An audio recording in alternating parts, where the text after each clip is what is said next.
Hello दोस्तों, superstar Pawan Singh और अरविंद अकेला कल्लू जी का एक नया film DRJ records Bhojpuri YouTube channel पर रिलीज कर दिया गया है, जिस फिल्म का नाम है हर हर गंगे।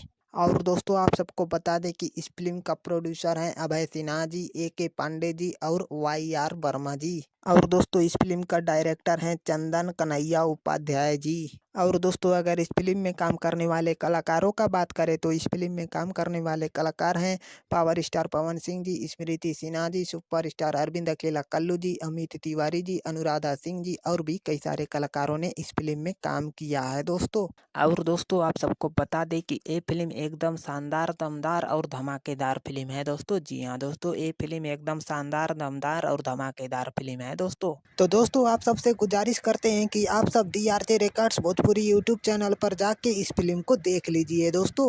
तो चलिए दोस्तों, इस वीडियो को यहीं पर ख़त्म करते हैं दोस्तों। अगर ये वीडियो हमारा आप सबको अच्छा लगा हो तो लाइक, कमेंट और सब्सक्राइब जरूर करिएगा दोस्तों। चलिए, धन्यवाद दोस्तों।